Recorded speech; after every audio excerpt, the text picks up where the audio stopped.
മുഖ്യമന്ത്രിയുടെ പരാതി അന്വേഷിക്കാൻ CPM ആരോപണങ്ങൾ CPM സംസ്ഥാന സെക്രട്ടേറിയറ്റ് ചർച്ച ചെയ്യും. ഗൗരവമേറിയ വിഷയമെന്ന് വിലയിരുത്തൽ. സ്റ്റെഫിൻ വിവരങ്ങൾ നൽകും. സ്റ്റെഫിൻ, ഏറ്റവും പ്രധാനപ്പെട്ട വാർത്തയാണ് ഈ നിമിഷം പുറത്തുവരുന്നത്. CPM വിഷയം അന്വേഷിക്കുമെന്നുള്ളത്. പാർട്ടി അന്വേഷിക്കുമ്പോൾ പാർട്ടി ഏതു തരത്തിലാണ് ഈ അന്വേഷണം നടത്തുക? എന്താണ് പുറത്തുവരുന്ന വിവരങ്ങൾ?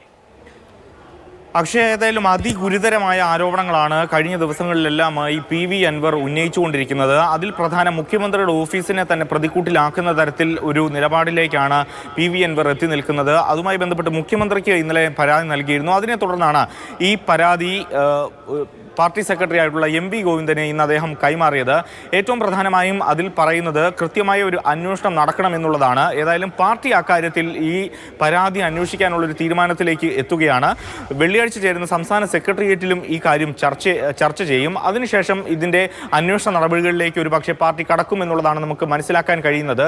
അങ്ങനെയെങ്കിൽ ഈ ആരോപണ വിധേയരായിട്ടുള്ള പ്രധാനപ്പെട്ട ആളുകൾ, മുഖ്യമന്ത്രിയുടെ പൊളിറ്റിക്കൽ സെക്രട്ടറി P ശശി അടക്കമുള്ളവർക്കെതിരെയുള്ള ഒരു അന്വേഷണത്തിലേക്കാണ് പാർട്ടി നീങ്ങാൻ പോകുന്നത്. അത് വലിയ തോതിൽ ചർച്ചയാകുമെന്ന കാര്യത്തിൽ സംശയമില്ല. അതോടൊപ്പം തന്നെ ADGP MR അജിത് കുമാറിനെതിരായ അന്വേഷണത്തിൽ ഒരു കൃത്യമായ രീതിയിൽ തന്നെ അത് നടക്കണമെന്നുള്ള കാര്യവും അദ്ദേഹം പറയുന്നുണ്ട്. ഒപ്പം ഇപ്പോൾ നടക്കുന്ന അന്വേഷണം, അതായത് DGPയുടെ നേതൃത്വത്തിൽ MR അജിത് കുമാറിൻ്റെ കീഴിലുള്ള ഉദ്യോഗസ്ഥർ ആ അന്വേഷണ സംഘത്തിലുണ്ട്. അതിനെതിരെയും ഒരു പരോക്ഷമായെങ്കിലും ഒരു രീതിയിൽ അൻവർ വിമർശനം ഉന്നയിക്കുന്നുണ്ട്. ഇനി ഏതായാലും അക്കാര്യത്തിലൊക്കെ ഈ സർക്കാർ നിലപാട് ആയിരിക്കും ഏതായാലും നിർണായകമായി വരിക. കാരണം മുഖ്യമന്ത്രിയുടെ ഓഫീസിനെതിരെ അല്ലെങ്കിൽ മുഖ്യമന്ത്രിയുടെ ഓഫീസിലെ പൊളിറ്റിക്കൽ സെക്രട്ടറിക്കെതിരെ തന്നെ ഒരു അന്വേഷണത്തിലേക്ക് പാർട്ടി കടക്കുമ്പോൾ എത്രമാത്രം പ്രതിരോധത്തിൽ സർക്കാരും പാർട്ടിയും ആകും എന്ന കാര്യത്തിലും സംശയം വേണ്ട. അതുകൊണ്ട് തന്നെ എങ്ങനെ ഇനി ഇത് മുന്നോട്ട് കൊണ്ടുപോകും എന്നുള്ളതാണ് ഏറെ ചർച്ചയാകുന്ന കാര്യം. അതോടൊപ്പം തന്നെ വെള്ളിയാഴ്ച ചേരുന്ന സംസ്ഥാന സെക്രട്ടേറിയറ്റിൽ ഈ വിഷയം ചർച്ച ചെയ്യും എന്നുള്ളതാണ് നമുക്ക് മനസ്സിലാക്കുന്നത്.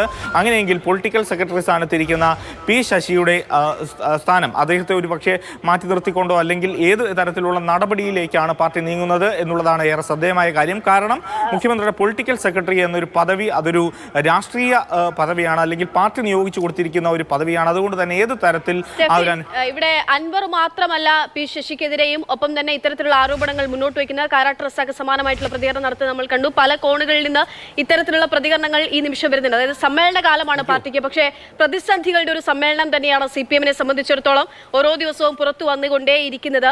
അപ്പോൾ നേരത്തെ PV അൻവർ സംസാരിക്കുമ്പോൾ നമ്മൾ കേട്ടു, ഇത് ലക്ഷക്കണക്കിനുള്ള പാർട്ടി പ്രവർത്തകരുടെയൊക്കെയുമുള്ള ആവശ്യമാണ്, അവരുടെ മനസ്സിലുള്ള കാര്യമാണ് താൻ ഈ പറഞ്ഞതെന്നൊക്കെ പറയുന്നുണ്ട്.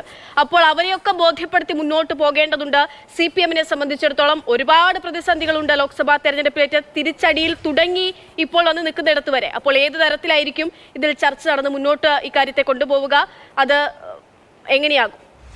പക്ഷേ ഏതായാലും CPM-നെ സംബന്ധിച്ചിടത്തോളം ഒരു കടുത്ത പ്രതിസന്ധിയുടെ കാലഘട്ടത്തിലൂടെയാണ് കടന്നു പോകുന്നത് എന്ന് നമുക്ക് നിസ്സംശയം പറയാം. കാരണം ലോക്സഭാ തെരഞ്ഞെടുപ്പിൽ ഏറ്റ തിരിച്ചടി, അതിന് പിന്നാലെ ഉണ്ടായ പല തരത്തിലുള്ള ആരോപണങ്ങൾ, അതിലൂടെയാണ് CPM ഒരു തിരുത്തൽ രീതിയിലൂടെയാണ് CPM കടന്നു പോകുന്നത്. അതോടൊപ്പം തന്നെ ഈ തിരഞ്ഞെടുപ്പിന് പിന്നാലെ ഉണ്ടായ പലതരത്തിലുള്ള തിരുത്തലുകൾ, പ്രത്യേകിച്ചും ഈ സർക്കാരിൻ്റെ പ്രവർത്തനങ്ങളിൽ, അതോടൊപ്പം തന്നെ ക്ഷേമ പ്രവർത്തനങ്ങളിൽ ഉണ്ടായ വീഴ്ചകൾ, അതൊക്കെ തന്നെ മാറ്റിക്കൊണ്ട് മുന്നോട്ട് പോകുന്ന ഒരു സാഹചര്യം CPM-നെ സംബന്ധിച്ചിടത്തോളം ഉണ്ട്. അതോടൊപ്പം തന്നെ പലതരത്തിൽ ഉള്ള നടപടികൾ, പാർട്ടി നടപടികൾ നേരത്തെ നമ്മൾ കണ്ടതാണ്.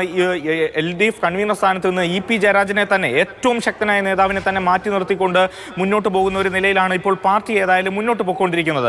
അതുകൊണ്ട് തന്നെ പാലക്കാട് മുൻ MLA കൂടിയായ അല്ലെങ്കിൽ KTDCയുടെ ചെയർമാനായ PK ശശിക്കെതിരായ ഒരു നടപടി, അത്തരത്തിൽ ഏതെങ്കിലും തരത്തിൽ പാർട്ടിക്ക് അതീതമായി പ്രവർത്തിക്കുന്ന അല്ലെങ്കിൽ പാർട്ടിക്ക് വിപരീതമായി പ്രവർത്തിക്കുന്നവർക്കെതിരെയുള്ള ശക്തമായ നടപടികൾ സ്വീകരിച്ചുകൊണ്ടുള്ള ഒരു മുന്നോട്ട് പോക്കിലാണ് ഇപ്പോൾ CPM, ഒരു തിരുത്തൽ രീതിയിലാണ് ഇപ്പോൾ CPM ഉള്ളത്. അതുകൊണ്ട് തന്നെ അതീവ ഗൗരവത്തോടു കൂടി തന്നെ ഈ പരാതിയും പാർട്ടി കൈകാര്യം ചെയ്യുമെന്ന കാര്യത്തിൽ സംശയമില്ല. അതുകൊണ്ട് തന്നെ PK ശശിക്കെതിരായിട്ടുള്ള തെളിവുകൾ അൻവറിന് കണ്ടെത്തി, അല്ലെങ്കിൽ അദ്ദേഹത്തിന്റെ പങ്ക് കൂടി തെളിയിക്കാൻ ഉതകുന്ന തരത്തിലുള്ള തെളിവുകളാണ് പാർട്ടി കണ്ടെത്തുന്നതെങ്കിൽ പറയുന്നത് അത്ര എളുപ്പത്തിലല്ല. അതായത് P ശശിക്കെതിരെ ഒരു അന്വേഷണം നടത്തുമ്പോൾ അത്ര എളുപ്പമാകില്ല CPM-നെ സംബന്ധിച്ചിടത്തോളം. നിലവിൽ തന്നെ കണ്ണൂരിൽ P ജയരാജനും EP ജയരാജനും നേർക്കുനേർ ഏറ്റുമുട്ടുന്ന തരത്തിലേക്കുള്ള ഒരു അവസ്ഥയിലേക്ക് നേതാക്കന്മാർ തമ്മിൽ അത്തരത്തിലുള്ള അവസ്ഥയിലേക്ക് എത്തുന്നുണ്ട്. EP-യും MV ഗോവിന്ദനും തമ്മിലുള്ള പ്രശ്നങ്ങൾ അതും ഇതിനിടയിൽ തന്നെ മുന്നോട്ട് പോകുന്നുണ്ട്. അതിനിടയിലാണ് അപ്പോൾ P ശശിക്കെതിരെ എന്തെങ്കിലും സംസാരിക്കാൻ ആരൊക്കെ മുന്നോട്ട് വരാനുള്ള ഒരു സാധ്യതയുണ്ട്? ആ തലത്തിലേക്ക് ചർച്ചകൾ നീങ്ങാനുള്ള സാധ്യത, മുഖ്യമന്ത്രി ശശിയെ കൈവിടുമോ എന്നുള്ളതും അങ്ങനെയുള്ള ഒരുപാട് ചോദ്യങ്ങളുണ്ടല്ലോ.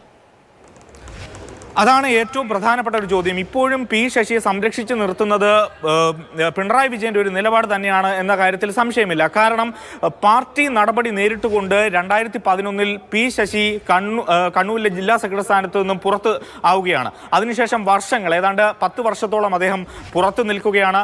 അതിനുശേഷം ഒരു ഡബിൾ പ്രൊമോഷൻ എന്ന രീതിയിൽ അദ്ദേഹത്തിന് നൽകിക്കൊണ്ട് സംസ്ഥാന കമ്മിറ്റിയിലും ഒപ്പം തന്നെ മുഖ്യമന്ത്രിയുടെ പൊളിറ്റിക്കൽ സെക്രട്ടറി സ്ഥാനത്തേക്കുമൊക്കെ കൈ പിടിച്ചു കൊണ്ടുവന്നത് പിണറായി വിജയനാണ്.